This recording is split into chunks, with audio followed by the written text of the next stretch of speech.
So hello once again. फिर से Tuesday stress series again.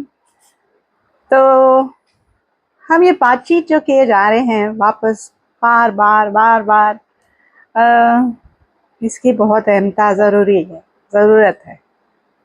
पर मुझे लग रहा है एक चीज़ कि आप प्रश्न नहीं पूछ रहे हैं, मैं बताई जा रही हूँ, आप सुनी जा रहे हैं। या तो आपको सब समझ आ रहा है या फिर कुछ नहीं। तो अगर आप कुछ प्रश्न पूछेंगे अपने, तो शायद अच्छा लगेगा मुझे उनका जवाब देने को। प्रश्न पूछने में ना कभी हमको कोई कशरो नहीं होनी चाहिए, झिझक। क्योंकि वो प्रश्न का उत्तर जब हमें मिल जाएगा ना, तो हमारी ज़िंदगी में ना काफ़ी सुधार आ जाएगा।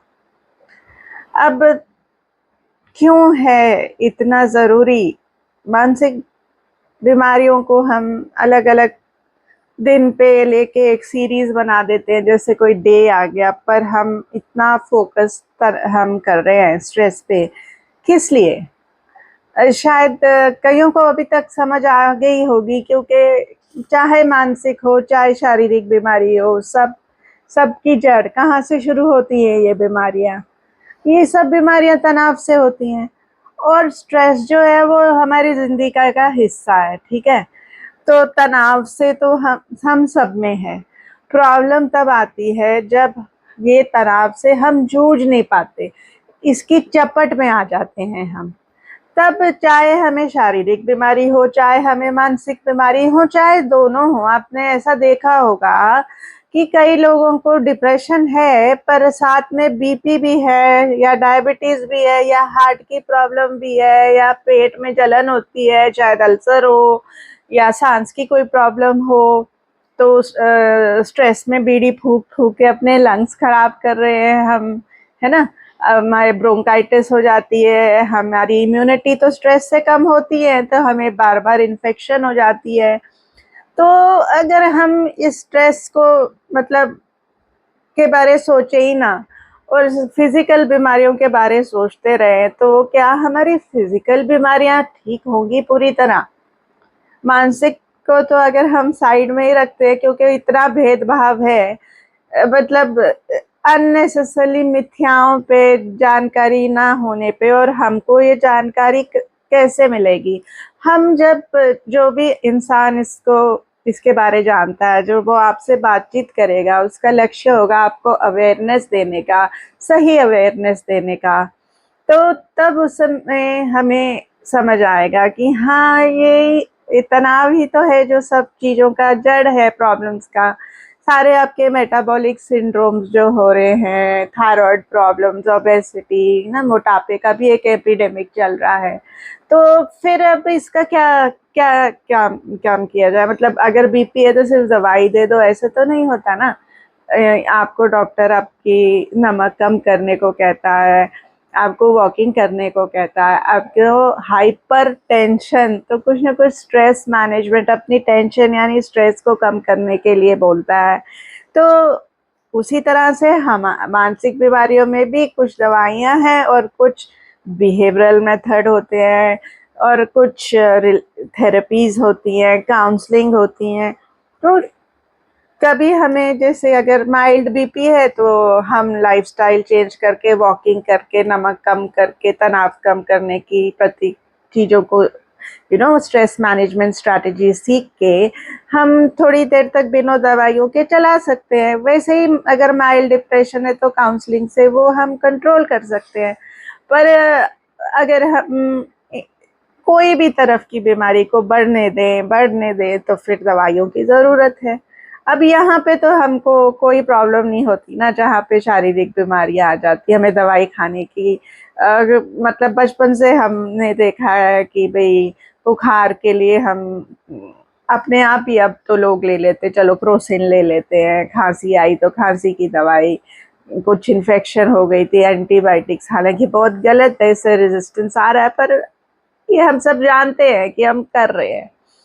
पर जहाँ तनाव से आके मानसिक बीमारी की बात हो जाती है, तो वहाँ पे हमारा मन नहीं करता। मुझे, अगर हम सोचे ना कि ये बीमारी है, जैसे और ये भी दिमाग भी हमारे शरीर का हिस्सा है, तो कोई भेदभाव नहीं होगा, ना हम करेंगे और ना हमें महसूस होगा। पर जहाँ अजीब अजीब वर्ड्स जो समाज में यूज होते हैं, जो पिक्चरों में, मतलब खामखा एक वर्ग को आप टारगेट करते जाएंगे, तो फिर क्या है कि उनके अंदर भी बड़ा दबाव होता है बाहर आके इलाज लेने का। तो ये जो मकसद है कि आप खुद जानकारी लें कि सब बीमारियों का जो जड़ है वो तनाव है, और सब बीमारियों में जो इलाज के साथ तनाव हमें कम करना ही करना है। तो इतनी महत्वता है स्ट्रेस सीरीज़ की, और इसीलिए मैं आपको स्ट्रेस की जानकारी इतना, मतलब इत्मीनान से देना चाहती हूँ। और मैं चाहती हूँ कि कुछ प्रश्न तो पूछिए आप, ताकि मुझे भी लगे कि हाँ, आप सुन रहे हैं, आप समझ रहे हैं। और इसको समझ के ना, अगर आप तो अपने तक नहीं रखना इसको, फिर जहाँ आप देख रहे हो कि ये मिथ्याएं हैं, आपने इसका क्या करना है कि उन लोगों को भी समझाना है।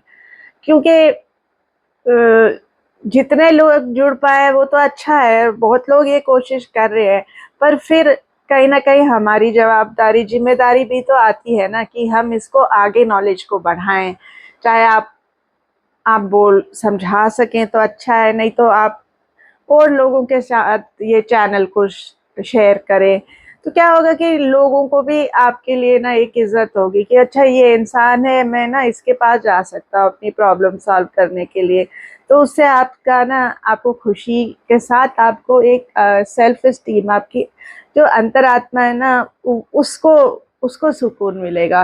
और आप देखिए, खुशी और अंतरात्मा के सुकून में भी एक अंतर होता है। जब आप महसूस करेंगे, तो हम सब कहते हैं ना, I want to be happy, but actually जब आपको इनर पीस मिलती है ना, तो वो इनर पीस जो आपकी है वो हैप्पीनेस से भी ऊपर होती है।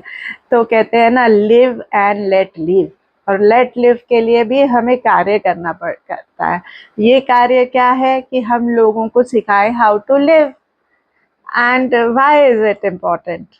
Why is it important? क्योंकि हेल्थ, मतलब वेल्थ कैन परचेज हेल्थ ना। ठीक है, आप कि इलाज के लिए दवाइयाँ खर्चेंगे, पर आप पूर्ण रूप से हेल्दी होने के लिए बोलो कि मैं प्रीवियस अपनी बॉडी स्टेट में आ जाऊँ, आज तक तो वैसा हमारे पास कोई वो नुस्खा नहीं है। तो हेल्थ इज़ वेल्थ। और फिर हेल्थ भी तो कितने टाइप की है। हम तो फिजिकली लेते हैं, पर मेंटल है, सोशल है, स्पिरिचुअल है। और फिर वी ऑल नो दैट, अगर जो चैनल इस चैनल पे दे आर फॉलोइंग रेगुलरली, तो if we understand that mental and physical health are totally related to each other, तनाव से ही हो रही हैं, एंड सारा कंट्रोल तो यहीं पे है जी आपका। So there is no health without mental health. Thank you.